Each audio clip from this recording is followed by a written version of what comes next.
He is a 8-year quarterback in the National Football League, 3-time Pro Bowler who currently is atop the AFC North right now at the 3-1 Cincinnati Bengals, fresh off the big win in Atlanta. He is Andy Dalton. How are you, Andy? I'm doing well. How are you? I'm better for talking to you. 3-1 in Cincinnati at the quarter post point with Joe Mixon out for 2 games. If I had told you that prior to the season starting, what would you have said? Yeah, I'd be very pleased with where we're at. I think if you can break up the season into quarters, the first quarter went well, 3-1. If we can, keep that pace, we'll put ourselves in a good position. But good start to the year. Yeah, and so what does Mixon bring to the equation? It's been a couple weeks since he's been there, and I'm assuming he's coming back soon. Can you give me an update on that and what he brings to the table for you guys, Andy? Yeah, Joe's so talented. He kind of can do it all. A big back that can run and can catch the ball in the backfield. He, like I said, he can do it all. But he brings a ton of energy. I think that's one thing that's contagious with him is, it really rubs off on everybody. I mean, you can even see last week he's not playing. AJ catches a touchdown in the end zone. I think he's the first one down there to go celebrate with him, running, tackling him, doing all that kind of stuff. So he's got a contagious energy about him, and it's really good for this offense. Yeah, I got to be honest with you. I was watching that, all of us at the NFL Network, and I saw somebody in regular civilian clothes run down. That was Joe Mixon? That was him? That was Joe Mixon, yeah. He was the first one, and like I say, he tackled A.J. in the end zone. So okay. And that's why security wasn't called. Everybody knew that was Joe Mixon. I just couldn't see it. It was just a blur of a guy in a regular shirt, and I'm like, well, who the hell is that? It was Joe Mixon. It was. Huh. Okay. Very good. And are you expecting him back this week? Do you think he returns against the Dolphins, Andy?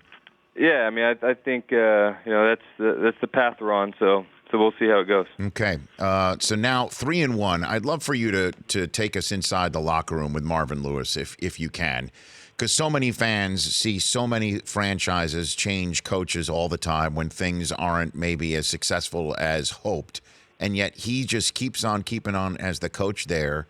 How does the relationship between this team and him work to the point where you're 3-1?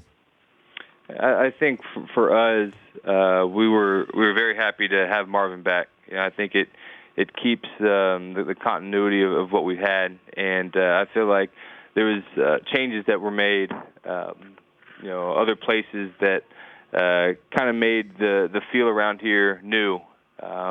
We've got some new coaches, new players, and so I think that's been a big part of the good thing that Marvin brings. And so for us, we feel just really confident with what we've done. I think especially offensively, what Bill Lazor has brought to us and the way guys have responded to this new offense that we're doing this year has been great. And so we just got to, like I said, got to keep it rolling. Well, what makes that work, your offense? You guys look as good as any team in the league right now. You're putting up points frequently at will, it seems, Andy. What makes it work? I think guys are playing at a high level. I think guys are playing with a lot of confidence, and we just feel like that we can't be stopped out there. And so I think if you have that mindset, and you mix that with talented players, I think it can really go a long way. And so I think it showed through the first 4 weeks. And, what a major win that was for you guys on the road to come back in that stadium after Tyler Eifert went down. What was it like on your sideline after a guy who you guys love so much and know how much hard work he put into getting back from multiple back problems to see that happen with his leg?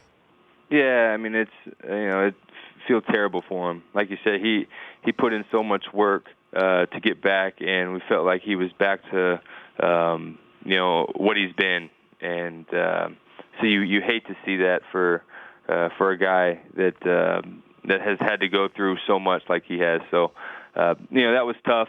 And I think for us, we realized on the field, okay, we have to put this behind us. We can't be let the negativity creep into the rest of this game. And so I mean, I think for us to be able to push past that and to win the way we did was huge. But again, we hate it for Tyler. It's something you never want to see. So did Marvin pull you all together, or did somebody say something, you say something before everybody got back out there?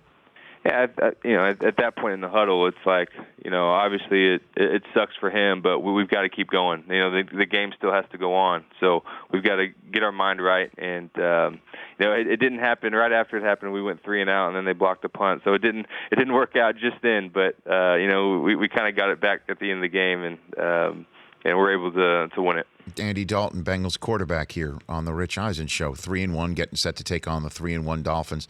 Let's talk about your foundation and your trip to Buffalo this preseason, and you getting a standing ovation from the fans there. That I'm sure part was, again, still the fact that your touchdown pass to Tyler Boyd eliminated the Ravens and was the help that the Bills needed to make the playoffs last year. But it seemed to me that it was a standing ovation for you, and you back at them for the money that was raised, just the outpouring of love you received from Bills fans. I'm wondering where you stood on that ovation there, Andy. Yeah, it's such a crazy story. The fact that I threw a touchdown pass that knocked off the Ravens. That's what we were thinking at that point. Okay, well, now the Ravens aren't making it. We weren't thinking anything about Buffalo. Okay, Buffalo's in. Then next thing you know, someone donates to my foundation from Buffalo saying thank you, and $450,000 later, over 15,000 donors. I mean, it's so crazy. So for my wife and I, we felt like it's our duty to give back to Buffalo. So it was cool how it all aligned. God kind of had it all planned out that he was going to give us a preseason game in Buffalo, so made it so it wasn't a regular season game. So made it a whole lot easier to do everything that we did. We went and made a donation to the hospital, and then to walk on the field in a opposing stadium and get a standing ovation is not something that happens often. And so it's pretty crazy, pretty surreal, and it was definitely a cool and special moment that just how thankful those fans were that we got them in the playoffs. But for us, we were so thankful for all the money that they were able to give to our foundation, because we're going to be able to help so many children and their families with it. Yeah, the Roswell Park Cancer Center Angel Fund was the recipient of the dollars in Western New York there, and you visited the center the day before the preseason game, correct? Correct. Yeah, I didn't think that I was going to be able to go. And it was actually the day of the game, and so I had a little time in the morning. The day of, yeah. So again, it was good that it was a preseason game, sure, because things were a little more relaxed. But I was able to go that morning. I didn't think I was going to be able to, but our schedule worked out where I was able to make it over there for a little bit and just to make the donation, just to say thank you for all the money that they gave to us. It's just, you're right. It is an amazing story.